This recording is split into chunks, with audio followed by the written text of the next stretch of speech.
Atención Colombia, el presidente Gustavo Petro arremetió contra el ex canciller Álvaro Leiva luego de que este señor escribiera una carta insultando y calumniando a Gustavo Petro. Sin ninguna prueba, este señor Álvaro Leiva acusó de drogadicto al presidente de la República. Y él dijo textualmente: el presidente, siendo canciller, me indicaba el camino para hacerme reelegir. ¿Por qué? Pues el presidente de la República arremetió contra este señor Álvaro Leiva, que lo calificó de víbora, señores. En su discurso durante la instalación de los comités ciudadanos para la consulta popular, el presidente de la República le dijo unas cuantas verdades a este señor. En su intervención aseguró que pensó en Leiva para este cargo de alta dignidad, al ser un conservador que se atrevió a hablar de libertad. Él decía textualmente, o dijo textualmente: es la mejor forma para que termine la vida política larga de un conservador que se atrevió a hablar de paz y que fue constituyente del M-19, pero ahora entendí que no quería a nadie del M-19. Pero vamos a ver las palabras que dijo el señor Gustavo Petro en esta instalación de comités de ciudadanos por la consulta popular. Tremenda cantada de tabla. Tienen que verlo, señores, tienen que verlo.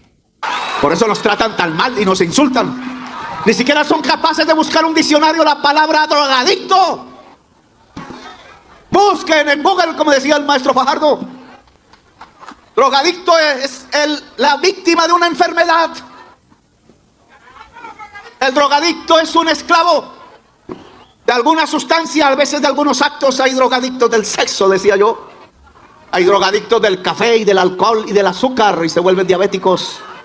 Hay drogadictos del dinero y esos son los peores porque matan y hacen genocidios.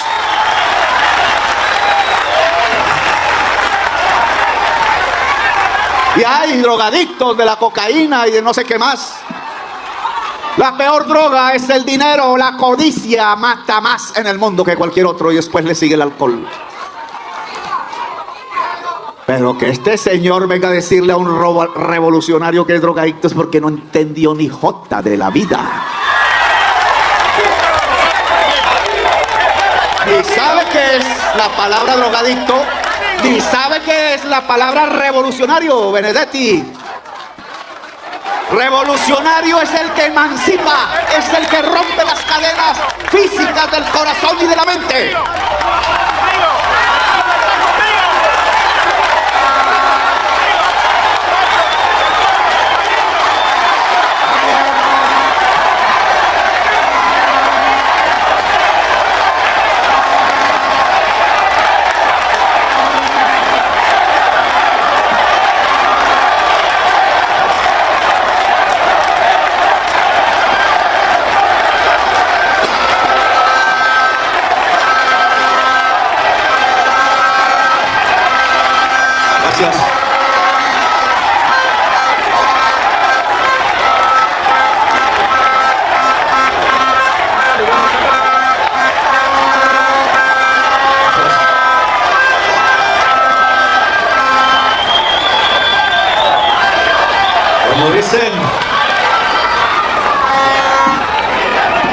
Como dicen los cachacos, este señor sí que tiene una contradicción laifuemichica en el cerebro. Voy a escribir algo sobre eso, no los voy a aburrir en este discurso porque tenemos que hablar de lo que venimos a hablar. Pero yo voy a usar la palabreja francesa muy filosófica, lo hace ver a uno inteligente, deconstruyendo la carta. Lo que encuentro allí no es más sino un oligarca expulsado del club que quiere volver a ser oligarca. Lo expulsaron del club porque habló de paz y era amigo de Marulanda Vélez. Y esos no entran a los clubes de la oligarquía, ni sus hijos se casan con las hijas de la oligarquía. Yo jamás he entrado a esos clubes porque me importa un rábano las hijas y los hijos y los padres y las madres de la oligarquía colombiana, porque todo lo tienen y no necesitan nada de nosotros. Y ese decepcionado, ese nostálgico de la oligarquía, esperando, como todo oligarca, que los puestos públicos son hereditarios, como los españoles que sacamos de aquí a patadas con un ejército de obreros, de campesinos, de negros y de indígenas y de mujeres. ¿Creen que los puestos públicos son hereditarios? Yo me preguntaba y me rascaba la cabeza, pero si a este señor ya viejito, que se lo tenían ya para la tumba, por generosidad mía y por respetar lo que había hecho por la paz, porque me enseñó, y a mí sí no me da pena decirlo, qué significa declaración unilateral de Estado. Yo no tenía ni idea. Y al hombre, con mucha astucia y sapiencia, metió ese término cuando Santos llevó a las Naciones Unidas el acuerdo de paz de la FARC. Y resulta que eso es superior a la Constitución y a la ley colombiana, y es obligatoria para todas las generaciones de colombianos. Y le están poniendo conejo a la paz, la misma oligarquía de la que hace parte este personaje. Y reconozco que me enseñó eso, fue lo único que me enseñó. Pero desconozco que después de haberle dado un cargo de tanta responsabilidad y brillo universal como la Cancillería, uno de los cargos más importantes del gobierno de Gustavo Petro, ¿no? Además de esto, este señor ya tenía más de 80 años y le brindó la oportunidad, pues, de desempeñarse en este cargo que tiene bastante poder, ¿no? Y miren cómo le quedó, ¿no? Increíble, ¿no? Ahí Gustavo Petro se equivocó nombrando a Álvaro Leiva, pues, en este cargo que definitivamente no supo aprovechar Álvaro Leiva. yo pensando en mi interior, corazón ingenuo, por eso es que a uno le dan 3 vueltas y después termina chillando por ahí. Pensando, no, es que es la mejor forma para que termine la vida política larga de un conservador que se atrevió a hablar de paz y que fue constituyente del M-19, pero ahora entendí que no quería a nadie del M-19, porque como a mí lo consideraba era su sirviente, su siervo, su peón, y que lo que yo había ofrecido con tanta generosidad él lo intuía como su derecho divino y el de su hijo, y el de su nieto, y el de su bisnieto. Y así son todos los oligarcas, y por eso esos apellidos se repiten una y otra vez en la presidencia de Colombia, como si la presidencia de Colombia no fuera una democracia, sino una aristocracia hereditaria por derecho divino que compran con el dinero sucio del narcotráfico. Y ahora entiendo, claro, no podía darme gracias, compañero. Era que insultarme y atravesarme una daga como a veces cierto lumpen bogotano hace por la espalda. Morder la mano. La víbora nunca deja de morder en toda su existencia. Pero no vengo a hablar de él. Solo quería decir la palabra drogadicto que él mencionó. Porque no solamente la oligarquía se cree con el derecho de heredar el dinero público de todos los colombianos y hacerlo particular en haciendas y en bienes particulares. Él y sus hijos y sus nietos, ellos no son de las estirpes olvidadas. Ellos son los de la gracia divina, creen. Y que por siempre gobernarán a Colombia, y por eso creen que en el 2026 van a regresar.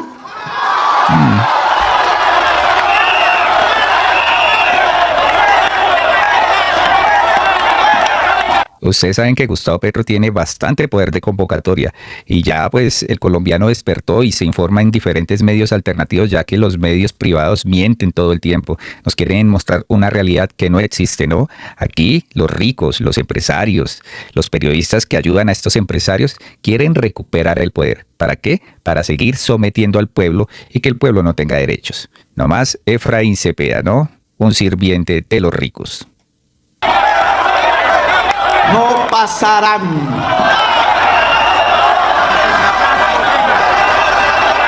Su tiempo terminó, entiéndanlo. Su tiempo ya terminó. Por eso a veces me gusta un poco vanidoso que no me vea tan viejo. Es una venganza, a mi manera. Suavecito. Salgo más joven que como entré. Todos sus insultos de todos los días en esa prensa me resbala porque son mentiras.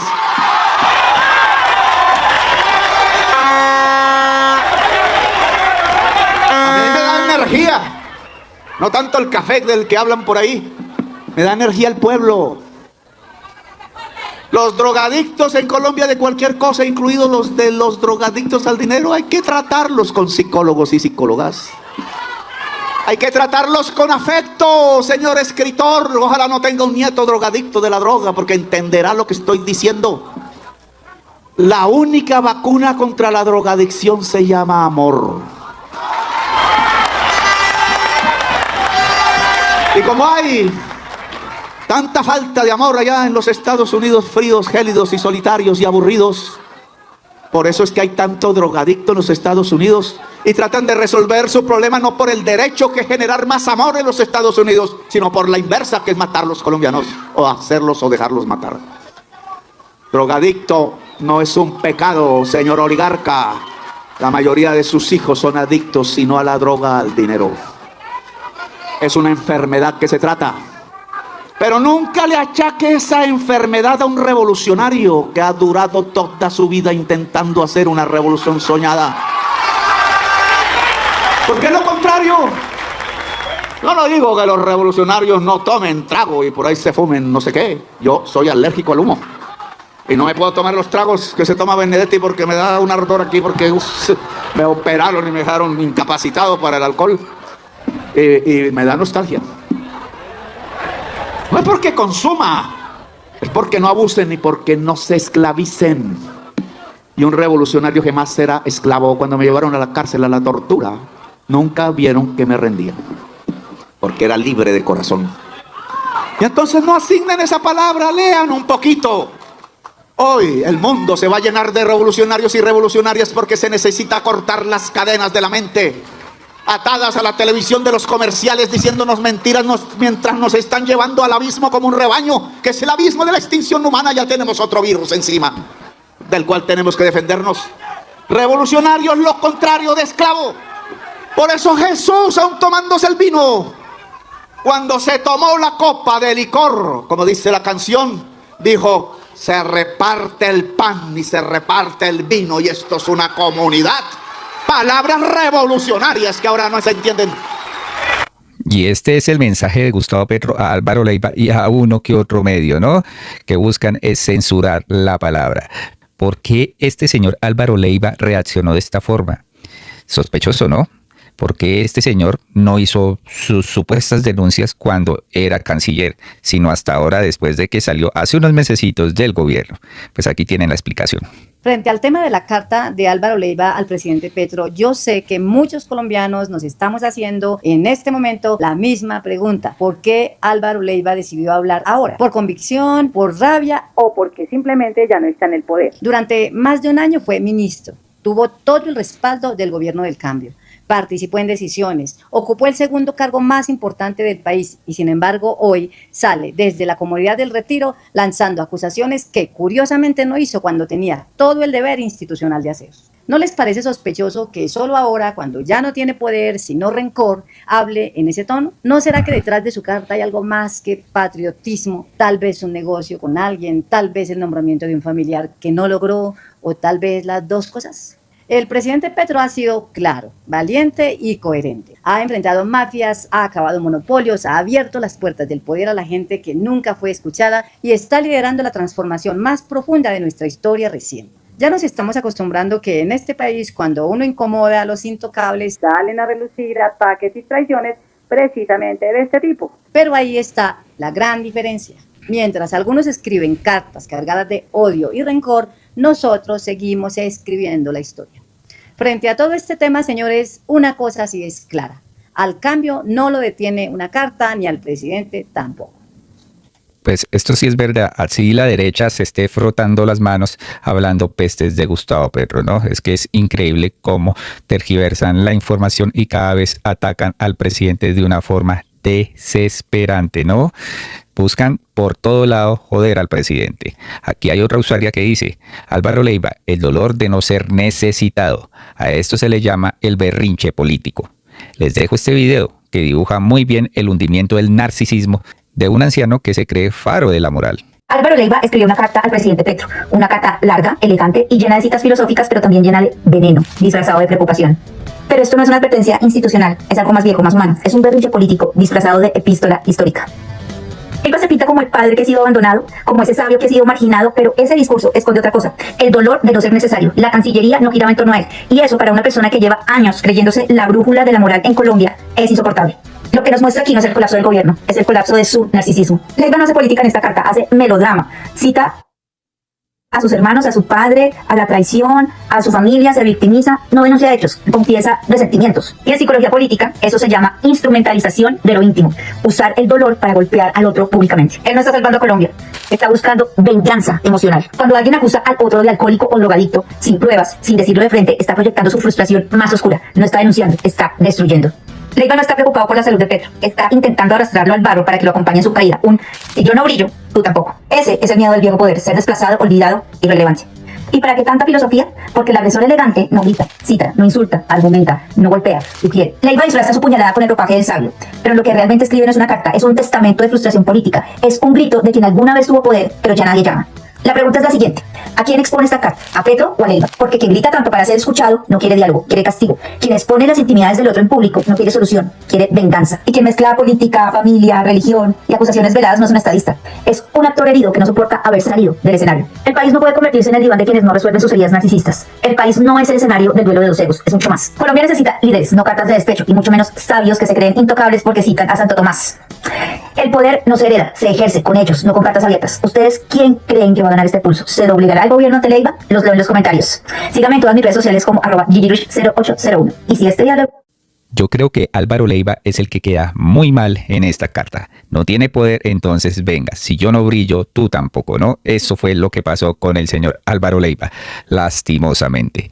Pero en este discurso también el presidente Gustavo Petro arremetió contra el señor Efraín Cepeda. Esto por el hundimiento de las reformas y ahora que con la consulta popular sí quiere dialogar. Hágame el favor, le dijo que era un honorable parlamentario, es decir, un HP. Escuchemos las palabras del presidente. Tanto, porque en Colombia la codicia ha ganado millones de corazones y esos millones de corazones codiciosos no van a encontrar el camino de la primavera, de la belleza, el camino de la paz.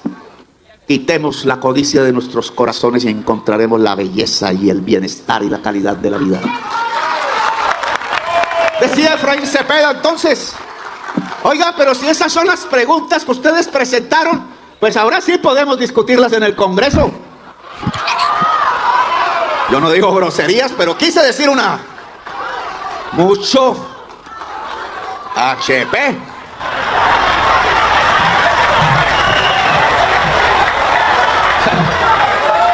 Duré 2 años, lo invitaba a mi oficina, me llevó de regalo un hijo de fotos de la hija. Y yo lo puse generoso ahí para que todo el mundo las viera. Y siempre me decía: no, es que yo voy a concertar, Petro, yo sí quiero el diálogo. Y apenas salía a mi oficina, llegaba a la plenaria, lo primero que hacía era hundir las reformas que presentábamos. Como si fueran basura. Le pagaban o no sé qué. Porque la codicia paga a través de sus artículos periodísticos, porque los principales medios de comunicación de Colombia están rendidos a la codicia y la codicia son sus dueños. Por eso nos tratan tan mal y nos insultan. Ni siquiera son capaces de buscar un diccionario la palabra. Bueno, señores, ahí se dieron cuenta cómo el presidente Petro pues le dijo una gran verdad a este señor. Por supuesto, no se hicieron esperar los uribistas que se rebotaron frente a estas palabras. Claro, aquí vino la respuesta de Efraín Cepeda quejándose mucho, ¿no? Porque el presidente lo llamó HP, ¿no? Dice él: el presidente Petro aún no comprende la dignidad que ostenta y como si estuviera en una riña callejera recurre a la grosería y a la bajeza. No pienso caer tan bajo porque tengo clara la dignidad que represento. Nuestra institucionalidad merece un honor perenne, que es mi forma de entender el verdadero HP. Pues Levi Rincón llega y le dice: usted era el que estaba borracho y drogado en un aeropuerto. Quedó atento, Efraín Periquín, ¿no? ¿Recuerdan esas imágenes de él caminando? Estas mismas, ¿no?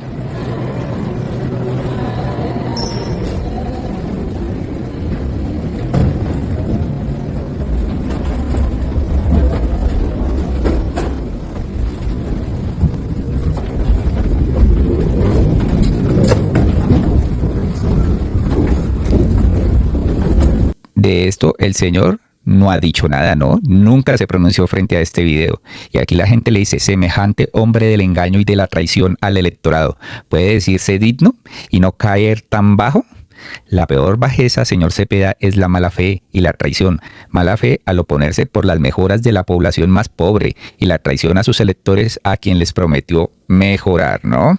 Y claro, Efraín Cepeda luego se victimiza. Agradezco a los partidos conservador de la U y Cambio Radical su solidaridad institucional frente a los comentarios desmedidos del presidente de la República hacia el presidente del Congreso. Compartimos las inquietudes expresadas en sus comunicados y respaldamos el compromiso de dignificar la política mediante un lenguaje respetuoso que fortalezca los argumentos sin menoscabar nuestra tradición institucional y democrática. Y mire lo que dice este señor.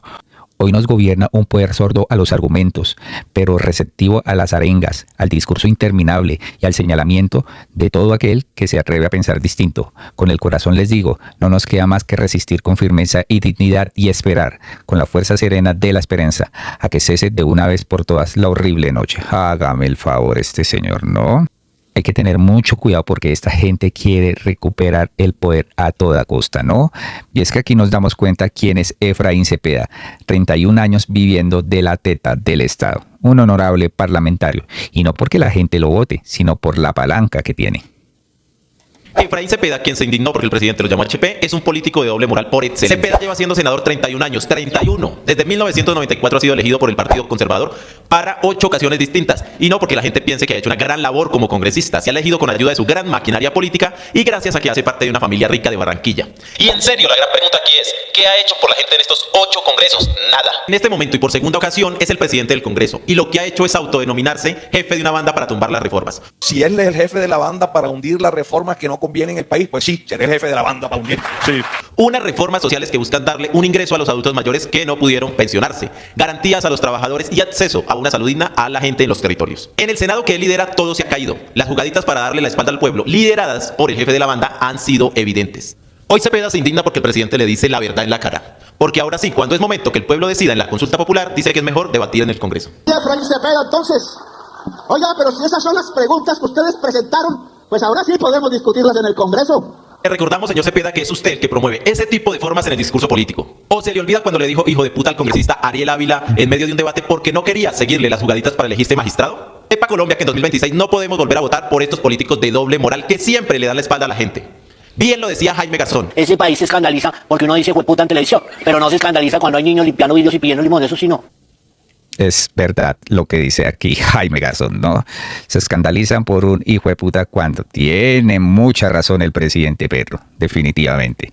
¿O ustedes recuerdan las groserías de la señora Cabal diciéndole al presidente este gordo marica, refiriéndose a Duque? De esto sí no se habla, ¿cierto? De esto sí no forman un escándalo.